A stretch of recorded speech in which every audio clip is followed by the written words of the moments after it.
Ала тоодо эт, ала көлдө чык жасатып, Түркүрөдө той өткөрүп, анан эртеси эле ажырашкандардын же болбосо бойдоктордун катарын толуктап калгандардын саны арып барат. Ал тургай көп жыл бирге түтүн булатып, анан эки жолго түшкөндөргө таң калбай койбойсуң. Ал эми Кыргызстандын дал ушул Улуттук статистикалык комитетинин маалыматы боюнча 2016-2017 жылкы маалыматка таянсак, Кыргызстанда 49 000 жуп нике боюнча расмий түрдө каттоодон өтсө, анын 9 000ден ашуун үй бүлөсү ажырашууга дуушар болгон экен.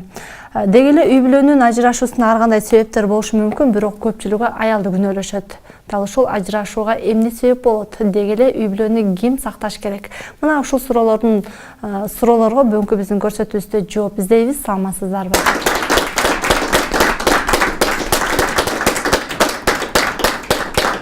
Көрсөтүүгө келген конокторду чакыралы. Ал үчүн актриса Асема, ошондой эле өзүнүн башынан өткөн тагдыры менен бөлүшүү үчүн келген Нестан Исакеева бүгүн биздин студиябызда.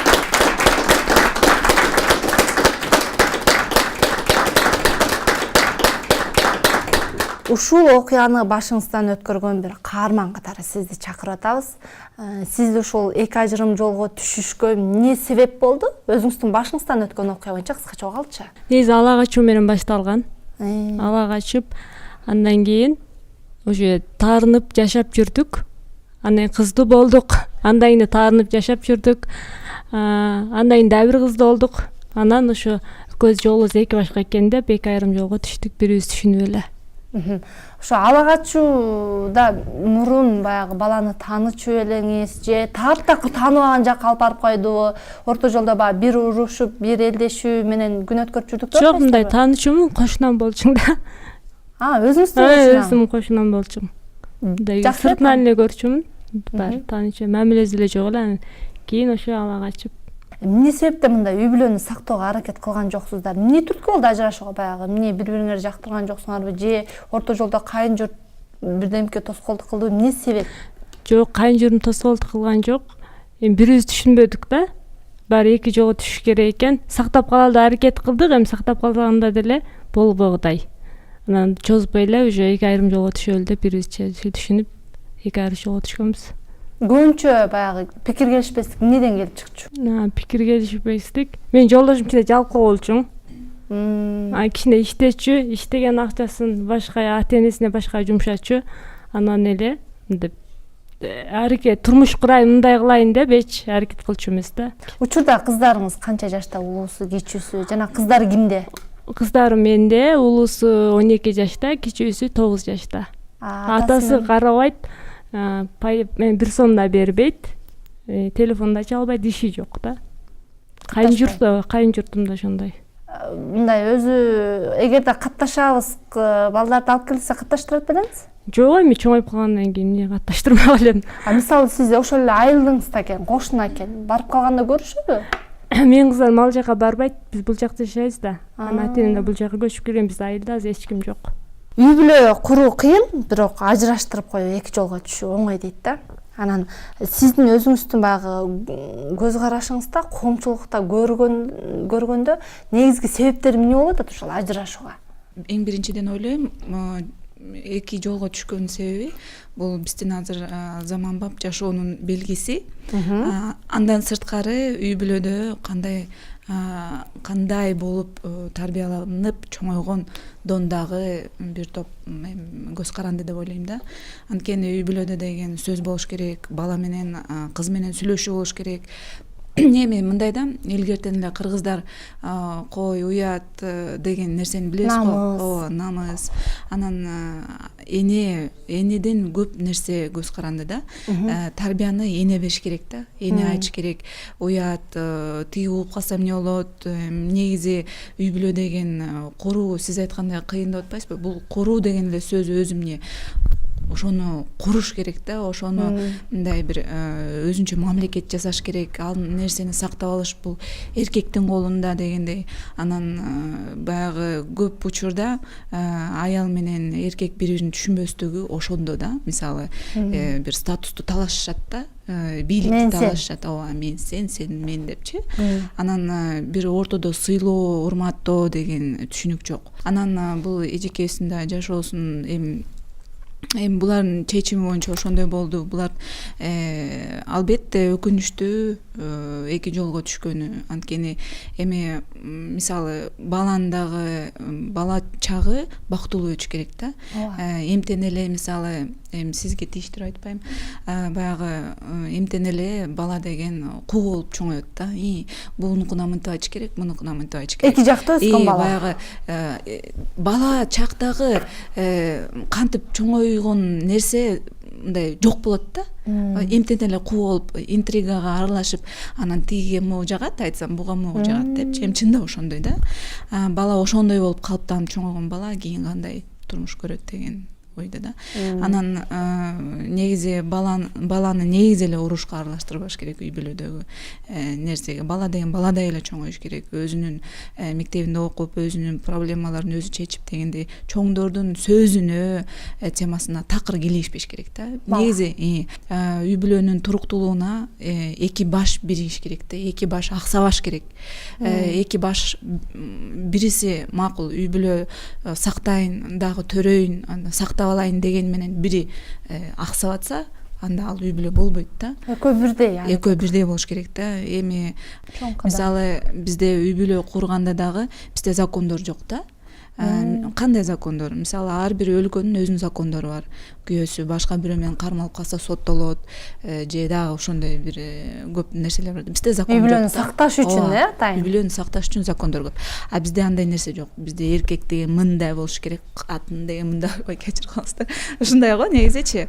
Анан үй бүлөдө кандай мамиле болсо, балада деле ошондой болот да. Бала деле ошону уйланат. Мисалы, карасаңыз Асема, мурда кездегилер баягы ажырашууну намыс катары карап келген деп атпайбызбы? Ажырашсаң намыс депчи. Бирок ошол кезде тескерисинче жокчулук деле маал болгон десеңиз болот, Азыр эми Кудайга шүгүргө дейм да, эми баары эле бар. Бирок ажырашуу ошончо көп десеңиз. Анан мен ушундан улам суроо заткым келип атат да, бул намыстын жоктугу болуп атабы? Же учурдагы баягы өзүм билемдик тескерисинче барга көпкөндүк болуп атабы, же чын эле баягы кыйынчылык болуп атабы жашоодо? Жашообуз кыйынчылык да эмес. Кыйынчылык жашоону биздин ата бабаларыбыз өткөн. Алар өткөн жашоону биз өтсөк, мен ойлойм, биз бирибизди кадыр барктамакпыз да. Жокчулукта өтүштү, негизи согушту көрүштү. Анан биздин жашоодо өтө токчулук, заманбап, каалаганча жүрөбүз, сүйлөйбүз, эркин басабыз, эркин мындай жашайбыз да. Ошол бул мен ойлойм көпкөнчүлүк деп ойлойм да. Көпкөнчүлүк деп ойлойм. Анан дагы белгилеп кетким келет. Эми биз мындан артык илгерки жашоону алып келе албайбыз да. Мындан артык күрөшө албайбыз да. Анткени заманга жараша биздин калыптанганыбызга айла жок, биз баш ийебиз. Анткени азыр заманбап нерселер чыгып атат. Канчалык корунсаң да, канчалык аракет кылсаң да, жалгыз бой, мисалы мен күчүм жетпейт да. Ажырашуунун себептери эмнеде деген суроого коомчулуктан сурамжылоо жүргүзгөнбүз. Азыр ошону көрөлү. Андан кийин алдыдагы конокторду маекке аралаштырабыз. Эми көп да ажырашуунун себептери. Ар ким өзүнүн деңгээли, көз карашы менен чечет да. Ажырашсак оңой, баягы бүтүндү бузуш оңой, бирок кайра кураш кыйын дегендей эле. Ажырашууга чейин кандай себеп болбосун? Мейли ал намысы жокпу? Сен айткандай жашоо кыйынбы? Же тескеринче жеңилби? Оңой жашоого жетип кеткендер бардык нерсени баркын билбей алат. Кандай болбосун мен айтат элем, жети өлчөп бир кесиш керек деп. Сөзсүз түрдө жети өлчөп бир кесиш керек. Ошонун келечегин ойлош керек. Ажырашкандан кийинки келечеги кандай болот? Анан айрыкча ортодо балалууларга совет берет элем да. Ошо бала үчүн көп ажырашууларды токтотушса, баланын психологиясын, келечегин ойлошсо жакшы эле болмок. Анан жаштар сабырдуу болсо, ыймандуу болсо, азыр көпчүлүгү эгоист, ар ким өзүнүн көз карашын коюп эле, анан кыска ойлоп, анан кийин бат чечип коюп атышат. Эгоизм ошо мен ошого өзүм эле жетем, сенсиз эле кыла алам, сенсиз эле жете алам деген жаштардын ою, мне кажется, ошол түрткүлүк болуп атат окшойт. Болбосо намыс баарыбызда эле бар да, намысыбыз үчүн ошол ойго баратат. Эми азыр адам вообще эле биздин азыр молодежьтун психологиясы совсем уже өзгөрбөдүбү? Мен ойлойм, тарбиядан депчи. Кимдин тарбиясы ал? Ата эненин тарбиясы.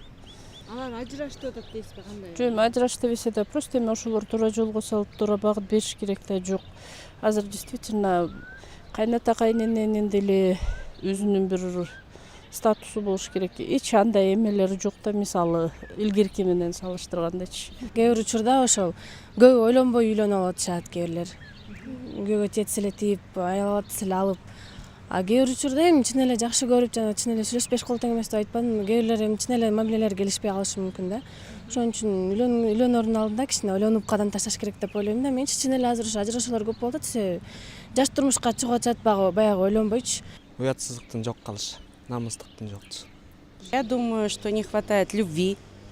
Не хватает любви людям, воспитания. Раньше, если нас воспитывали, что вот ты должна быть жена, ты должна быть дома хозяйка, правильно?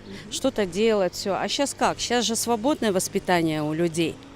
У людей, я думаю, свободное воспитание. Многие сейчас выходят замуж по расчету, сугубо по расчету.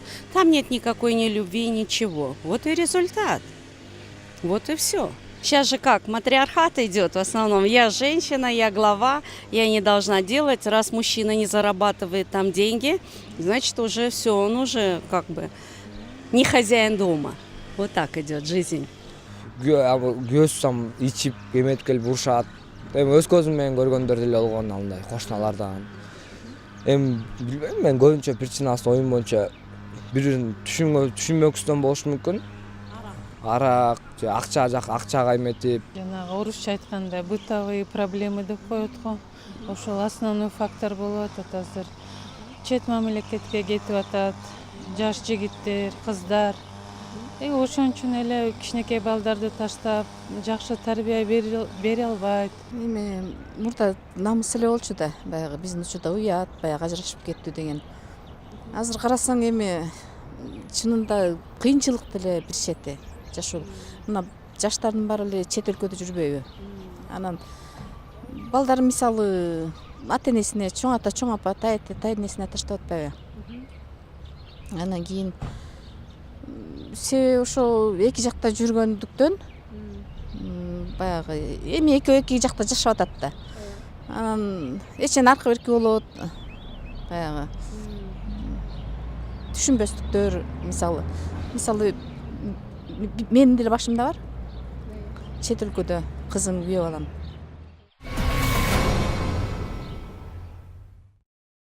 Мына ушундай сурамжылоодон кийин алдыдагы конокторду студиябызга чакыралы. Ал үчүн Кыргыз Улуттук университетинин ага окутуучусу Бурулсун Бабашева, ошондой эле номер 7 тасмасынын продюсери Эрлан Жамгырчиев бүгүн биздин студиябызда.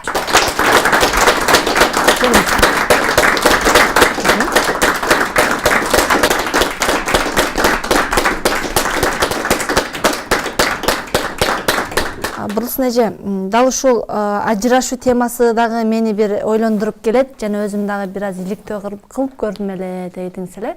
Ушул жөнүндө бир аз маалымат берсеңиз. Эң алды менен бул ажырашуу адам баласынын өмүрүндөгү эң татаал процесс болуп эсептелинет да. Бул стресске алып келүүчү процесстердин экинчи орунда тургандагысы. Бул биринчи орунда изилдөөчүлөрдүн изилдөөсү боюнча бул чогуу жашап жаткан жубайлардан бирөө каза болуп калганда аябай чоң стресске түшөт экен. Бул бир туугандан, ата энеден ажыроо такыр башкача болот экен. Ал деле стресс, бирок баягы убакыттын өтүшү менен ар ким өзүнүн үй бүлөлүк оокаты менен, жумушу менен жүрүп, алар унутулуп калат экен да. Баягы кыргыздарда 40 жылдык дегенден кийин.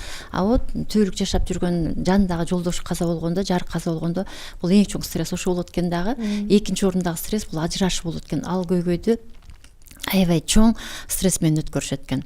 Эми бул ажырашуу тууралуу айта кетсем, азыркы учурда биз жана айтып атпайбызбы, көбүнчө эле бул эркектердин көбүнчө ошо оозунан угуп калабыз да, бул аялдар жана кош бийликти алып алышып, анан мен аял бийликке ээ болуп калып туруп, анан ошондой болуп атат деп. Жок, мындай карап көрсөк, бул ажырашуунун себептери 3 чоң фактор таасир этет экен. Айтып көрсөм, эң биринчиси булар ошо үйлөнүп жаткан жаштардын социалдык анан психологиялык жактан даяр эместиги. Бул эмнени айтат? Психологиялык жактан даяр эместиги дегенибиз бир чети карап көрсөк, азыркы постсоветтик доор менен советтик доорду салыштырып көрсөк, советтик доордо кызды да баланы дагы жамааттык кыргыздар өзүбүздүн каныбызда калган да жамааттык тарбиялоо болгон. Бул бир үй бүлөдөгү ошо ата энели болбостон, ата эне менен кошо бир туугандар, жеңелери, агалары, алган эмес кошуналар, кошуна эжекелер мектеп кошо тарбиялаган баланы да кызды да ошо жаштайынан айтып, мисалы элементардык нерсе, мен турмушка чыгарда мени апам кеттиңби? Демек ошонун сөзүн сүйлөп кеткенден сен кайра үйгө кайтып келбе. Жадагасы ошол жака барганда күндө жүгүн, тур, жадагасы төшөк жыйгандан үйдө үйрөтүшчү. Азыр андай эмес болуп атат. Демек баланы азыр биз ата эне карабай калып, бир туугандар ар ким өз турмушу менен кетип калды да, жанагы бул заман баардыгы тег иштеп кетти деп да айтасыз. Ал учурда баардыгы эле иштешчү, бирок балдарга көңүл бурчу да психологиялык жактан балдарды, кыздарды биз эркекти дагы, кызды дагы экөөнү тең тарбиялап атабыз. Бул биринчиси. Экинчиси бул ажырашуу процессин жеңилдетип койгондугу. Себеби карап турсаңыздар, биз СССРдин тутумунда турганбыз да, Кыргызстан постсоветтик доорго чейинчи. 44-жылы СССРдин токтому чыкканда ажырашуу процессин татаалдаштырган. Бул деген үй бүлөнү сактап калуу. Элестетки 45-жылга чейин согуш болсо, ошол учурда эркектердин көбү жанагындай согушка кетип калып, анан аялдар калат да, бул жалгыз жашайт, үйлөнүп жүгүн жалгыз көтөрөт. Анан көбүнчөсү баягы согуштан келген адамдарды көрүп туруп, тигинин аялы ага чейин кетип калган болот, же бирөөнү тийип кетип калган болот. Анан карайт да, мен үй бүлөмдү көтөрүшүм керек, жосу балдарымды жалгыз калтырбашым керек деп кайра башка күйөөлөргө тийип кете берген да. Ошол нерсени токтотуш үчүн алар деген ажырашуу процессинде кодексти татаалдаштырып койгондагы ажырашуу аз болуп калган. Ошол учурда Кыргызстанда 100 адамдан 3 эле адамга чейин ажырашуу. 44-жылдан 57-жылдарга чейин 100дөн 3 эле адам ажырашчу. 100 киши бир жылда никеге турса 3 киши ажырашчу да. Андан кийин бара-бара жүрүп отуруп бул 57-жылдарга барып такалат. 57-жылдарга барганда ажырашуу процесси кичине көбүрөөк болот да. Кыргызстанда ошол совет доорундагы эң көп ажырашуу пик ошо 57-жылдарга барып келет. Бул 100 адам бир жылда никеге отурса, ошонун 43-ü уже ажырашкан болот. Демек бул жарымы болуп калат, почти эсептегенде. Андан кийинки учурда алсак, бул постсоветтик доорду алганда, бул 91-92-93 жылдары баш кошуулардын саны көп болгон, ажырашуулар аз болгондо, ажырашуунун пиги бул 95-96 жылга жеткен. Үчүнчү бир себеби бул жанагы айтып берейин, аялдардын же эркектердин ортосунда, экөөнүн ортосунда көздөрүнө чөп салуу болду да. Бул үчүнчүсү ойноштук деп айтабыз. Үчүнчү себеп ошол болуп эсептелет экен дагы.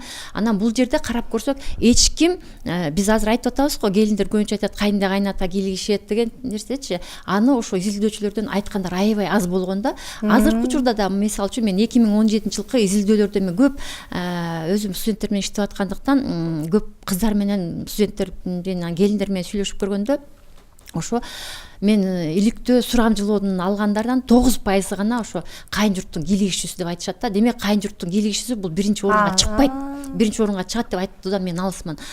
Бирок ошол эле маалда жана бир чети туура жана аялдар эркиндикти алып кетип, анан эркек киши жумуш таба албай калганда мен таптым деп баягы сөзү чоң болуп кетип ажырашуу алып келет депчи. Бирок ага ким түрткү кылат? Ошо ажырашууга жанындагы курбулары, бир туугандары, анан психологдор деген нерсе бар да. Ошолор сен өзүң жакшынакай адам экенсиң, жумушта иштеп атсаң, анан иштебеген күйөөң сага эмне кереги бар деп айтат да. Анткени бул эмнеден келип турат? Кескери кеңеш берет. Батыштын жолбошу ошол эле кыргыз эмес, бул турк тилдүү элдердин эмес, башка элдердин салтынан келген, салттар келгенде ошо кирип кеткен да.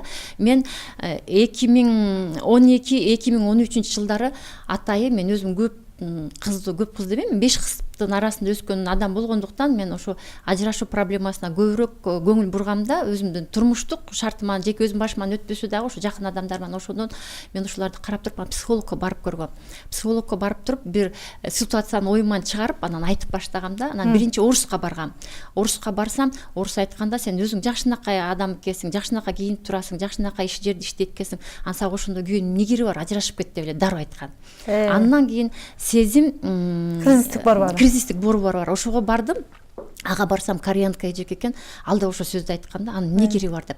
Анан кийин Кыргызга бардым. Кыргызга барсам, же мен педагог адамга туш келип калдымбы, Кыргызстанда белгилүү парапсихолог агайыбыз бар, ошол кишиге барсам, ошол киши биздин кыргыздын каныбыздагы, биздин этикабызда жүргөн тети ата бабаларыбыздан келе жаткан нерсени айтып келип туруп, анан бул деген жөн эле эркиндикке чыгып кетүү эмес. Сен бир проблемадан качып экинчи проблемага барып такаласың. Бул аны мен проблема чечпей, сен күнүмдүк эле нерседен качып атасың. А бирок сен балдарыңдын тагдыры деген бар. Аны оңдоп кеткенге болот. Аял деген жетектөөчү болуш керек. Мейли эркек эшикте ойлойт, аял үйдө ойлойт. Сен ошону ойлоп туруп, ошону сактап калышың керек деген сөздөрдү айтып, кыргыздар ошону сактап калганда, анан мен айтам да, бул азыркы учурда ажырашууда жаштар үйлөнгөндөн кийин психологдор үй бүлө институтуна сырт карап, психологдорду да карап, ошо психологдор институтун киргизиш керекпи деп ойлойм. Дал ошо бүгүнкү биздин темага карата да мырза катары сиздин биринчи оюңузду билеличи. Ошол ажырашууга көбүнчө ким себеп болот? Эмне себеп болот? Менин көз карашымча бул экономикалык абал. Мен кече жакында эле Туркиядан келдим. Адана шаарында фестивалдан. Ошол жерде биздин кыз келиндер, эчекелерибиз абдан көп экен. Анткени бул Туркия мамлекетинде мындай аял кишилер иштебейт да, жумушта аябай аз иштейт да. Бүт эле эркек кишилер иштейт дагы. Анан бизден барган кыз келиндер көбүрөөк жумуш таап атышат да азыр. Бир 100%-тын бир 4-5 эле эркек бала иш таппаса, калганы 90%-дан ашыгы кыз келиндер жумуш таап атат. Бул дагы менимче бир шарт түзөт да, келечекте бир кандайдыр бир ушул ажырашуу көбөйүшүнө мен ойлойм шарт түзөт деп. Демек мигрант маселеси. Миграция болуп, ошол кыз келиндер жумуш таап аткан шарты ажырашууга түрткү бергидей болуп турат. Үй бүлөдө ким көбүнчө мындай сакташ керек? Эркек деген башчы болуш керек. Мен толгон токой эмелерди билем, үй бүлөлөрдү, эми катышкандарыбызды. Албетте аялы көбүрөөк табат, аялы башкарган үйлөрдү да билебиз, бирок эч убакта аял мен башкарып атам же башка кылып атам дебеш керек да. Башка маселе. Үй бүлөнү сактап калыш көбүнчө. Мисалы, ажырашканда экөө эки жолго түшө берет экен да. Жогоруда биз айткандай, мен өзүмдү кылып кете берем, мен жашап кете берем, мен башкага үйлөнүп кете берем. Бирок ортодо балдар кыйналат экен да. Анан ушул бала маселесине келгенде көбүнчө аялдар баягы намыстанып баласын өзү менен кошо алып кетет экен да, анан көп түйшүк өзүнө жүктөлөт экен да. Бирок ошол ажырашуу маселесине келип калганда көбүнчө баланын жоопкерчилигин ким алыш керек? Аял төрөп атканда, аял ошо төрөйм деп атканда, ал ойлонуш керек да, аял төрөдү, ал күйөөсү үчүн төрөгөн жок. Ал өзү үчүн төрөдү да. Ошону биринчи орунга коюш керек. Ошонун мээсине сактап алыш керек. Мен төрөдүм эле деген аялдар бар да. Мен 4-өн төрөп койдум, мага машина алып бер дегендер бар да. Мисалы да, бул жөн элечи. Анан негизи аял киши төрөп атканда өзү үчүн төрөп атканын билип алыш керек. Сенин балаң эч кимге кереги жок. Тем более күйөөңө. Тем более ал сенин балаңды багып, андан ары өстүрүп, андай кылбайт. Эркектин колунан келбейт бала багыш. Эркек өзүнө өзү карап, өзүнө тың болуш келбейт. Аны аялдын колунда. Эркекти жашынакай кылыш, эркекти таза алып жүрүш, эркекти эркек кылган бул аял да. Негизичи. Анан эркек деген, мен ойлойм, мына Байкенин сөзүнө кошулам, эркек деген башчы болуш керек деп атпайбы? Мен эми Байкени түшүнүп атам да. Ооба башчы болуш керек. Ооба бир аз алдыраак болуш керек. Бирок башчы дегенди да түшүнүүгө болот да. Эгер ал аң сезими жетип турса, үй бүлөмдү багам деп иштеп атса, анда ал эркек да. Илгери бизде закон бар эле. Илгери деген башкача жашоо болчу да. Көп нерсе сабырдуулукка басым коюлуп, көп нерсе жашырылчу да. Азыр ачыкка чыгып, аябай тим эле биз эме шок болуп атабыз да, шок болбошубуз керек. Ал мурдадан эле келген. Болгону, мен ойлойм, Союз маалы кулагандан бери кыргыз эли, кыргыз өзүнө өзү ээ боло албай калды да. Өзүнүн күчү жетпей калды. Биз көп нерседен калып кеттик. Биз кенен эркин сүйлөп, кенен жүрүп калдык. кыйын кишилер көбөйүп калды. Момундай кийинишиң керек, момундай болушуң керек, анан мындай, анан ал эле бул эле деген кыйындар көбөйдү да, чын айткандачы. Анан албетте статус жоголот, аял киши өзүнүн ордун жоготот, эркек киши өзүнүн ордун жоготот. Биз кыргыз эли эми каалайбызбы, каалабайбызбы, биз аябай пафосту жакшы көрөбүз. Бунун үйү мындай экен, бунун тою мындай экен, атаандашыбыз бар да. Эмнегедир билбейм, бирок ушундай заңгыраган үйдү алып, еще кредитке алып, анан өзү кичинекей будкага жашап аткан адамдар бар да. Ошого таң каласың да. Эмне кереги бар? Жашоо дегенчи момундай мейли кыйынчылыкты өт, мейли ачкачылыкты өт, мейли ошондой жашоодо жаша, бирок сүйүү менен көп нерсени жеңип, ошончо жылдан бери кыйынчылыктан өтүп, анан ажырашууга баш барбайт да. Ошондо ойлоносуң да, ошол тарыхты мен кантип тебелеп кетем. Мисалы мен да, мисалы көп кыйынчылыктардан өттүк, көп нерседен өттүк. Тем более адам элге таанымал болуп калганда кулагың түшүп калат да. Мындай күйөөс тийинде дегенде сөздөр болот да. Бирок ошончо жашоодо өтүп, ошончо кыйынчылыкты жеңип, ошончо нерсени жасап, үй бүлөнү курган бул жеңиш да. Анан эки жакка ажырашуу мүмкүн эмес да. Анан эжени дагы кечирип коюңуз, да айтып кетейин, эженин сөзүнө кошулбайм. Батышты туурап биздикилер ажырашып атат депчи. Батышта андай эмес деп айтам. Анткени ошол эле психологияны киришиш керек деп атпайбы. Ошол эле психологияны биз батыштан алып атабыз да. Ошол нерсени биз интеллектти развивать этиш үчүн ошо батыштан алып психологияны кошолу деп атпайбызбы? Ошол батыштан эле да. Илгери психология деген болгон эмес да биздечи. Ооба. Анан мындай караганда батыштын эли деле жаман эмес, мындай ачык чачык эмес. Мунун баардыгын илимий изилдөөдөн улам алгам. Мына карап көрүңүздөр, 15-жылга карата Россияда ажырашуулардын саны 51% түскөн, Украина 42, Америка 53, Канада 48, Австрия 43, Узбекистан 8, Тажикстан 6, Кыргызстан 17%. Эми карагыла салыштырып көрсөңөр, бул Орто Азия мамлекетинде биз кичине баягы улууларды урматтап, кичүүлөргө ызат көрсөткөн мамлекеттербиз да. Ажырашуу чет өлкөлөргө салыштырмалуу бизде азыраак. Өзбекстан менен Тажикстанда баягы үй бүлөлүк, уруулук, жамааттык тыюу, тарбия берүү баягы чогуу болуп аткандыктан Кыргызстанга караганда азыраак болуп атат ажырашуу. А бизде болсо кичине кененирээк болуп кеттик, ошон үчүн биз алардан жогорураак болуп атабыз. Демек биз өсүп бартабыз да, тенденция каяка бартат? Ошо батыштын ажырашуусуна бирдей болуп бартат. Бул бир. Экинчиден, жанагы Айзада сенин сурооңо үйдө ажырашууну, үй бүлөнү сактап калган аялбы же эркекпи деген суроо бердиң да. Аял факторунун мааниси өлөт чоң, абдан чоң. Сактоого 40 жана 60% деп айтылат эле. Кыздар мени жаман көрбөсүн, эркектерди күнөө кетет деп мен ага макулмун. Бирок 60% сактап калуу аялда, 40% эркекте. Сиздин айтканыңызга да кошулам, эркек баш болуш керек. Урушпаган, кагышпаган, казан аяк кагышпаган адам болбойт. А бирок аял канчалык аракет кылса да басып кеткен эркектерибиз бар. Анан бул жакта да чоң фактор аял болот. Эмне себептен? Аял басынып, азыркы учурда мен жаштар менен көп жүргөн үчүн эметем да, билип жүрөм да, кыздар басынып, жалдырап, ошо кетип калган эркектин аркасына барган кыздарыбыз бар. Анан кээси айтат, намысын түшүрүп салды деп. Жок, ал намысын түшүрбөйт, ошо ал үй бүлөнү сактайын дейт, баардык нерсеге чыдайт. Бирок ал бала эмне үчүн бул, мен өзүм айтып атам, аял сакташ керек деп. Бирок бул жерден эркек кетип калды.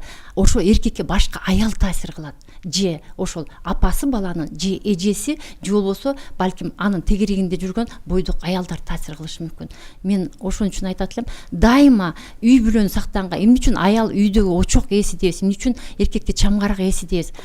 Ал сырт эле да, мына баш болуш керек деп атат, сырты болуп турат. Бирок очок от жагылбаса силер üşүп турасыңар да, тамак ысыбайт, üşүп турат. Жылуулукту аял кармаш керек. Үй жылуу болуп турса, эркек тартылып турат. Аял киши деген ая өзүм күнөө сезип кеттим. Просто мен канча аракет кылсам деле баягы турмуш болбогондо.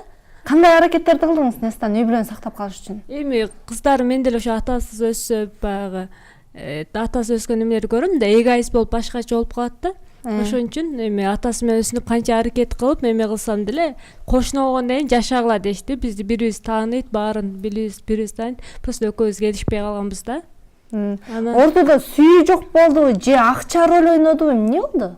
Жок, сүйүү деле болгон үчүн эки кызды болдук да. Бирибиз деле жакшы, анан кийин ушундай мен ая аракет кылчумун да, турмушка албасаң наоборот аракет кылчу эмес. Ушундай. Анан мен уже тажадыгам да. анан көз бирибизди эметти эле 2 айрым ой болуп түшкөнбүз. Үй бүлөдө мисалы азыр жогорудагы сурамжылоодо жүрбөй, баягы турмуш тиричилик майда чүйдө акча дагы роль ойнойт депчи, азыркы учурда. Акча канчалык деңгээлде роль ойнойт ушул ажырашууга? Эми бирок азыр ажырашуунун себеби ушу жокшулуктан да болуп атат да, бири-бирин түшүнбөйчү. Жолдошунун жумушу жок болсо аял түшүнбөйт, ушундай жокшулуктан дагы акча деле роль ойнойт менин оюмча. Негизи эже айтып кетип атпайбы, алдаш керек эркекти, андай кылыш керек, мындай кылыш керек, сыйпалаш керек депчи. Чын андай деле болуш керек, бирок кээ бир эркектер бар, мисалы ичкен эркектер бар, ар кандай эркектер бар да, сабаган эркектер бар. Ошого илгери чыдап эле жашап жүргөн аялдар азамат деп мындай жакшы деп сүйлөйбүз да. Чындыгында айтканда жакшы эмес да. Бул жерде карагандачы, анан байке айтып атпайбы, чет мамлекетке кетип кыздар иштеп атат, анан эркектер калды, анан кыздар көбүрөөк иштеп баштады депчи. Байкеге дагы кошулбайм, эми баягы ситуация ар кандай да. Мисалы ошентип иштеп аткан эжелер болсо, мейли башка улутка тийип аткан эжелер болсо, мен аларды колдойм да.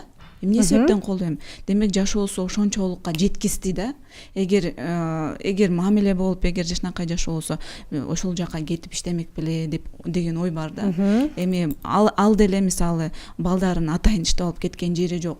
Жашнакай деле балдары ата энеси карап, баягы бир баланын турмушун жалгыз эмес, баягы бир мамлекет караш керек да. Мамлекет деген үй бүлө да. Ата энеси кошулуш керек, баягы бир мындай бир чогуу, мисалы үй бүлө бул команда да. Ошонун баары бир проблеманы баары чечиш керек деп ойлойм да. Сиз эже айтып атпайсызбы, бул эже аялда бүт нерсе депчи, аялдын мойнунда баары депчи. Албетте аял деле караштырыш керек, тарбиялаш керек, аялдын деле мойнунда жүк бар. Бирок эркек деле ошондой аялга мамиле кылыш керек да. Эркек андай эркектер жүрө берсин каалагандай, аялдар кыйналып үйдө сактап калсын деген маселе бул жерде. Жаман урууну ушу аял киши оңдоп кеткен. Эгерде кандайдыр баары бир деле баягы айтып каласыз го, теги жаман, теги жакшы депчи, анан кыздаларды дароо карашат го, теги каяктан экен, каяктан теги экен. Эркек балдар көп сурабайт, кызды неметишет. Себеби ошо кыздан өтөт да баардык нерсе. Анан бизде кыргыздарда байыртан эле калып калганда, кыз узатып атканда кошогон айтышат го, кыз узатып кошо ошол жерде бүт тартип, тарбия. Бул деген кыргыздын каныбызга сиңип калган бир этно педагогикалык салтыбыз болуп калган. Эркек баланы мен ошон үчүн жана баардык талкуубуз келбейт, балдарды, үйлөнө турган жаштарды психологиялык, анан социалдык жактан тарбиялоо болбой калып атат деген ошо болуп атат. Күйөөгө тиер кызды, үйлөнө турган баланы ошо психологиялык жактан эртеден даярдаш керек. Бул бир нерсе. Анан экинчи бир нерсени айтып атабыз, биз жалаң эле жаштардын ажырашуусу жөнүндө айтып атабыз. Улуулардын да ажырашуусу бар. Улуулардын да ажырашуусу. Анан бир нерсе айтып коелу, эгерде кызга ошол нерсени айтса, сен ага таарынба. Ал сага чоң үмүтүн артып атат. Үмүтүн арткан деген эмне? Ошо биз айтып атпайбызбы? Эркек кичине слабыйраак болот. Мына эркек мойнуна алып койсун, слабыйраак. Жана айтып атпайбы, стресске батыраак берилип кетет деп. Ошо стресске берилген нерсени алып чыгып кетиш керек. Эмне үчүн суицидке көбүнчө эркектер барат? Эмне үчүн эркектер көп нерсени көтөрө албай, аял кичине эле жумуштан кечигип калса, же болбосо өзүн карап, же болбосо кичине 2-3 күн үйүн жыйнай албаса, мен башка аял алам деп чыгат. Эмне үчүн таяк жеп аткан аял антип кетпейт? Аял көтөрүмдүү болот. Нестан эже кыздарыңыз чоң 12 жашта, кичинекей 9 жашта деп атасыз. Алар да чоңойот, анан кийин апа менин атам каякта, атам менен катташтыр десем эмне кыласыз? Эми чоңойтуп койгондон кийин каттаса катташсын, алардын атасы, мен мисалы каршы болбойм. Талкуулуп жаткан теманы биз соц тармактарга жайгаштырганыбызда ал жактан дагы бир нече ой пикирлер жана суроолор келген коноктор менен бөлүшөлү. Үлгүлүү жана бактылуу үй бүлө деп кандай үй бүлөнү айта аласыз? Жакындары, балдары, эми атасы, апасы, бир туугандары баары аман эсен жүргөн эле бактылуу деп ойлойм. Келиңиз, Эрлан байке. Үй бүлө туруктуу болуш үчүн балким жубайды туура тандоодон башталбайбы? Эмнесине карап тандаш керек дейт? Менин оюмча, жалаң эле сенин тандаганыңан чечилбейт. Кудай бак айтат, жолугат. Анан эркек киши ал мындай чыдамкай болот, аялдар ошонусу менен жеңет. Ошон үчүн эркектерде шамшар, кылыч деген аттар коюлат да. Ошончолук курч болуш керек эркек, анан курч нерсеси батсынат да. сиздер тарыхта бир эки жерин айтып кеттиңиздер. Бул союз убагында мать одиночка деп атайын акча бөлүнчү. Ошолор акча бөлүнүп, аял кишилер көп фабрикаларга иштеп, мындай бойдок жашап калышканда, ошонун балдары анан кийин тентек чыгып 90-жылдарда бир топ проблемалар болбодубу? Ошол атасы өзүп калган балдардан чыгып атат да. Мен сиздерге каршы эмесмин сыртка чыгып иштегенине, бирок ошол миграция, ошол жумуш орун табылып калышы сырттан дагы бир толкунду пайда кылат да азыр. Мурдагы адамдар ажырашпай жашашкан. Себеби ал кезде акчаны эркек тапкан дейт. Азыр аял заты иштеп акча табышат, турмуш оңой сезилет. Ажырашсам деле өз жанымды багам деп ойлошот. Ал эми эркектердин көпчүлүгү жалкоо болуп жатпайбы дейт. Мына ушундан улам сизге суроорум келет. Балким мырзаларыбыз кандайдыр бир деңгээлде өзүнүн жоопкерчилигинен мынтип тайып койгон жокпу үй бүлөнү багуу? Азыркы кыздар менин машинем, менин квартирама өттү да. Сеники болсо эркек диванга жатып алат, ал сеники да депчи. Биз эркектер мындай бир ошондой болобуз, орусча айтканда мышление у нас собственническое, собственник деп коет. Ошон үчүн биз фамилия беребиз да. Ошол себептүү жанагы эки кыз тең жакшы айтып кетти. Алдап, сылап, сыйпап деген сөздү. Ушул аял затынын ошо алдап, сылап, сыйпап ыйлаганы бул аял затынын күчү. Бул ошонун жеңиши, эгер туура түшүнсөк. Эркекке баары сеники, сен кожоюнсуң, сен мыкты кесиптин ээсисиң дегенде анан эркек иштейт күжүлдөпчү. Иштете билбеген аял киши ал өзүнүн эле шору. Сократ айткан дейт, үйлөнсөң да өкүнөсүң, үйлөнбөсөң да өкүнөсүң деп. Чындыгында жигиттер биринчи кесип тандоодон, экинчи жар тандоодон жаңылбашы керек дейт. Биздин өлкөдө экөө тең болуп жатат дейт. Биринчи эркек көбүрөөк жоопкерчиликти мойнунга алыш керек дейт Эрлан байке. Себеби баары бир ал башчы да, үй бүлөнүн түркүбү да дейт. Бул жерде дагы Кайрат Кыштообаев да айткан экен, үй бүлөнү жана мамлекетти эркек сакташ керек. Эгерде эркектер эркекче болсок, үй бүлө эмес, мамлекеттин бүтүндүгү сакталыш керек дейт. Кудай колдосун, мамлекеттик башкаруу системасы эркектерде болсун дейт. Анан дагы бир айтылган экен, аялдар көбүнчө эмоция калтырып коет дейт. Мына ушундан улам дагы ажырашуу болот деген экен. Нестан, эмоция калтырбайсызбы? Сабырдуу элесизби? Жок, мен аябай сабырдуумун. Эмоция калтырбайсыз? Жок, калтырбайм. Жакшы. Эгерде сиздин ошо ажырашып кеткен жолдошуңуз келип элдешели жүр, кечирип кой, мен сени сүйөм, баардыгы эсимде, чогулолу келеми, мындай таарынычты жазалы десем, эмне дейт элеңиз? Мен анда макул болбойт болчумун. Мен уже канча кыздарым чоңойтуп, канча кыйынчылыктарды өткөрүп, кызым чоңоюп баары даяр болгондо анан келген мен макул эмесмин. Эми качан турмушка чыгам дейсиз дейт. Азыр айтып. Эми чыкпайм деп айтам ошо. Себеби? Билбейм, турмушка калып калдыбы? Турмушка чыккым да келбейт, даже мындай эркектер менен сүйлөшкүм да келбейт, ошондой болуп калгам да. Азыр только эле эки кызым чоңойду, ушуларды окуттуп, ушул экөөнүн келечеги болсо болду деген ой менен. Менин апам менен атам расмий түрдө ажырашып 8 жыл эки башка жашаганда. Демек мен 1-класс окуп жүргөндө экөө ажырашкан расмий түрдө. Анан кийин мен ал учурда 8-класстан кийин окууга кетип калып, уже окуп бүтөйүн деп келгенде экөө жарашканда, ошол учурдагы балдардын абалы ата-эне аябай жакшы багат, бир тууган бүт карайт, баарыбыз алдыңга. Бирок психологиялык жактан абалы кандай болот? Бул биринчиден. Анан кечирбейм деп атпайсыңбы? Башка аял алам деп кетип калган менин папам. Жок, аял алган жок, келди. Келгенден кийин дагы мурда чоң кызматта жүрүп мамам чанып кеткен да. Келди, кайра ошол кызмат кылды. Бирок папам келгенде мен ушунчалык бактылуу болуп, папам каза болгондо мен ушундай жан дүйнөм аңтарылып жерге өчүп кеттим. Мен эч качан атамды күнөөлөгөн жокмун. Ошол учурда атамдын жеткен акылы ошо болду, апамдын жеткен акылы ошо болду.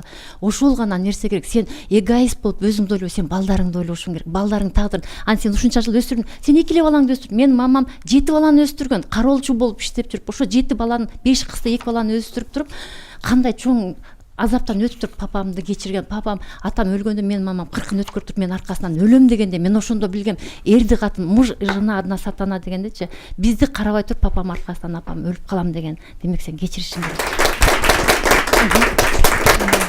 эркек деген башчы болуп үй бүлөнүн майда барат иштерине аралашпаш керек деп ойлойм. Эркектин бир эле ошо чоң жеңиши бул үй бүлөнү багып, жакшы камсыз кылыш керек да. Болду, ошону эле ойлонуш керек. Аял заты башка эркектен эчтекени требовать этпешибиз керек. Эркектин колунан келбейт. Биз кылабыз, биз жасайбыз, биз тазалайбыз, биз багабыз, биз чоңойтобуз, биз алып барабыз, биз алып келебиз да, биз кийинтебиз. Мисалы эми үй бүлөлүүсүз деңиз, мына ушунун эле бир пикир келишпестик, жөнөкөй нерседен эле эки жолго баягы эгоизмдин айынан дагы эки жолго түшүп жатып атпайбы? Мисалы сиздердин үй бүлөдө баягы пикир келишпестик болуп кеткенде ким мындай сабырдуулукту карманып, ким жөнгө салат? Сизби же жолдошуңузбу? Пикир келишпестик бул бир аз башында болот экен. Башында, башында болот экен. Баягы эми албетте ал менин ситуациям башка да. Мен элге таанылып калгандан соң мага кыйынчылык көбүрөөк болду да. Ошол жүк көбүрөөк болду да. Элдин сөзү, элдин көзү баскан турганым эле сөз да. Анан ошол нерсе мен үчүн өтө кыжаалат болуп келтирди. Үй бүлөмдүн бир аз пикир келишпестиги да мындай элдин сөзүнөн улам болот да. Мындай караганда экөөбүздүн мамилебиз, характерлерибиз кыялыбыз окшош да, мындай келишет да. То есть эгер эми биз экөөбүз бири бирибизге жамандык каалабайбыз да.